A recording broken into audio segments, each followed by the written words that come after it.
Ashama harka fuudhee jirra jirtu jaallatamtootaaf kabajamtoota hordoftoota Zaaraa Entertainmentii nageenyi kiyya laggeeniif gaarreen kutee bahee qilleensa keessa naannawee bakka jirtanitti sanbira haa ga'u. Nagattaan sun deebi'ee dhufee jira viidiyoo haarawaa qabadhe. Maarree namoonni YouTube chaanaalii kootiif haarawaa taatan nutti dabala faamilii baay'ee kana wajjin baay'eedha. Namoonni duraan wajjin turtan jechuun baay'ee isin jaalladha baay'ee isin kabajaa. Nojjin turtanii wantoota an hojjedhu asirratti hordofuu keessaniif ammas turtiin keessan Zaaraa Entertainment wajjin haa ta'u viidiyoo kiyya har'aa irratti gaafii fi deebii wantoota waan hojjedhu keessaa yeroo tokko waggaa isin waan gaggaafattan waan isin gaafattanis mirga keessan isin eeguuf deebii isin kennaa sagantaalee hojjedhu sagantaa adda citee ture garuu amma sagantaa akka duraatitti deebi'ee hojjedhu amma Ramadaanis waan seenaa jiruuf Ramadaana booda isaa ta'u keessa isaa ta'u sa'aatii firiitti jirutti wantoota haarawaa waan isin jaallattan hojjedhee isinii fide.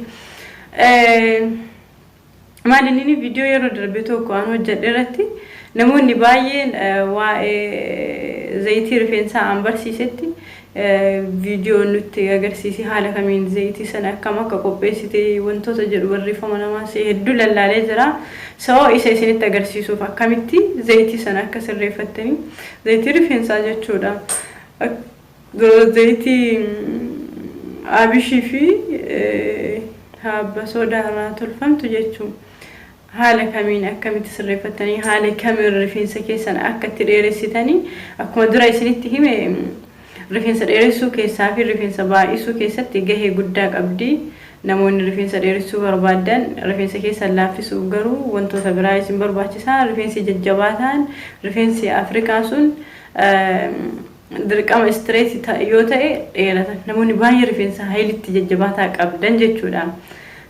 Gabaabumatti amma zayitiin kun erga hojjettanii bulchitanii guyyaa 5 booda dibattanii zayitii feetan irraa zayitii nyaataa irraa tolfachuu dandeessanii zayitii rifeensaaf bitattanii wal kaawwattan irraa fiddanii ishee sanitti dabaltanii garuu erga hojjettanii guyyaa 5 teessiftanii booda ka dibattan ergasii rifeensa keessan seeraan masaaj gootanii sa'aatii 4 ta'uu sa'aatii 6 ta'uu sa'aatii 2 ta'uu ofirra tursiiftanii ofirraa dhiqtan akkuma haala sammuun keessan wanni qabutti garuu sa'aatii 2 ol ta'uu qabachi gadi ta'uu hin qabu yookiin sa'aatii 2 yoo sa'aatii qabaatan sa'aatii 4 sa'aatii 6 baqa gahaa jechuu yeroo halkanis namni dibattee rafuu dandeessa namni kophaa bultu namni yookiin fooliin wanta fooliyyuu hin qabdu fooliin ishee baay'ee nama hin jeequ. Zayitiin kun rifeensa dheeressuu keessatti baay'ee gahee qabdi garuu yeroo tokko lama tiraay gootaniitii miti dibadha. Fakkeenyaaf yoo ji'a tokko fayyadamuu barbaadan ji'a tokko san keessatti guyyaa 2-3 addaa oola dibadha seeraan ofirraa dhiqaa yeroo dibattan immoo daqiiqaa 10 daqiiqaa yoo daqiiqaa 20 isaa ta'u seeraan masaajii gochuu qabdan zayitiin rifeensa keessa akka seenu hayyee zayitii haala kamiin akka tolfamu isinitti agarsiisa. Amma zayitichi kun ka dura keessa jirtus jirti haala kanaan meeshaan qopheeffattanii jechuudha. Zayitiin kun garuu ka dura of keessaa qabdu jirti haala kanaan meeshaa akkanaa tokko hin qopheeffattanii dirqama meeshaan akkanaa isin barbaachisaa jechuudha. Meeshaa akkanaa qopheeffattanii erga qopheeffattanii inni kiyya kun guddaadha. Zayitii namaa waliif fayyadamna ani yeroo baay'ee darbee fayyadama. Maaliif rifeensa baay'ee dheeressuu rifeensi koo hedduu dheeraa waan ta'eef hayyee erga akkasi qopheeffannee booda hoo haala kamiin habba soodaa afaan Oromootiin maal inni ani hin beeku. Habba soodaa afaan Oromootiin maal akka jedhamu hin beeku. Garuu afaan wanitti habba soodaa jedhanii tuqur maalii jettan afaan Amaaraatiin daakkamaadha amma inni kun kunniin hundumti isaatu daakkama. Maashiniitti daaktanii yeroo qopheessitan habbi soodaanis daakkamee jira. Abishii shuqoo jettanii kanoo daakkamaadha. Haala kanaan daaktanii erga daakkamee booda kunis haala kanaan daakkamee jira. Inni kun habba soodaadha. Akkanatti bulleessitanii saraan daaktan akka wanni isinii ta'uuf. daakamee zayitiidhaan wal fudhatuu fi makiinaadhaan daaktanii jechuudha. Ergasii akkam gootanii itti akka fayyadamtanii asirraa maankaa lama fudhattanii zayitii keessatti gootanii jechuudha. Maankaa lama isaa ta'u hanga barbaaddanis akka rifeensa keessanii akka ol kaawwachuu feetanitti jechuudha. Maaliif rifeensi nama hundaa tokko miti. Namoonni rifeensi isaa baay'ee waan jedhutu jira. Ani waan durallee keessa jirtuu fi maankaa lama fayyadamee jira. Amma zayitiin akka baay'eetti waan hin feeneef jechuudha. Yeroo hunda waan hin dibanneef. So caalaa isinitti agarsiisuuf zayitii yeroo hedduu hin dibadhu. Maaliif rifeensi koo waan dheeraa ta'eef irra darbee dheeressuu hin barbaadu. Asirraa abishii yoo baay'isan gaariidha. Abishiin akka faayidaa baay'ee qabdu beektanii hedduu itti buusee jiru. Maybe maankaa 5 akkana. Akkasitti fakkaata. So guys, wanti isin hin galle yoo jiraate na gaafadhaa anatu isinii sirreessa. Sirratti wantoota amma hojjenne kanarratti wanti ifa isinii hin ta'e yoo jiraate isinii sirreessa. Ka ifa isinii ta'e okay. Waan ifa isinii hin taane comment jalatti yaada keessan naa kaa'aa isinitti hima. Garuma feetaniin kallattii kamiinuu na argattan. Zaara yeroo kamuu ajajamtuu keessan.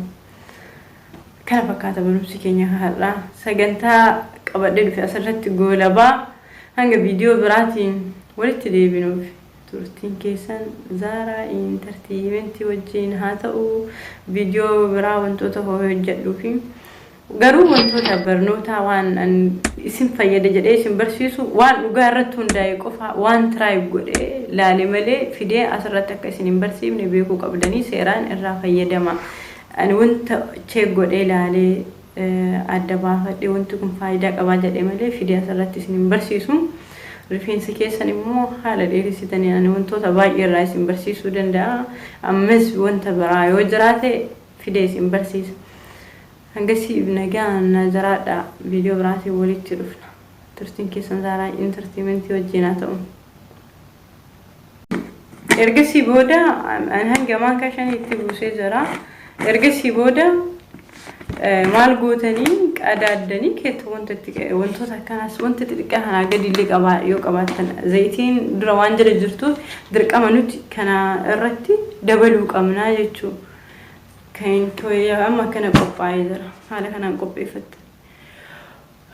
Akka isin mul'atutti isin mul'isee jira. Mul'ata. Meeshaa xixiqqaas qopheeffachuus dandeessanii namoonni meeshaa xixiqqaas meeshaa gurguddaa akkanaa hin arganne garuu pilaastikii akkanaa keessatti qophaa'a. Haalli itti qopheessitan waa homaa isin gaafatu haala kanaan qophaa'a. Erga qopheessitanii guyyaa 5 ol keessanii achi booda fuutanii dibattan. Guyyaa 5 booda jechuun yoo dibattan hanga rifeensi keessan jijjiirama argatutti itti fuuftanii dibattan. Gaafa rifeensi keessan jijjiirama argate hin dhiiftan. Rifeensi isaa jijjiirama arguuf ji'a isin geessaa hin dheerata. Rifeensi immoo guyyaan dabalaa yoo isin seeraan qabdan.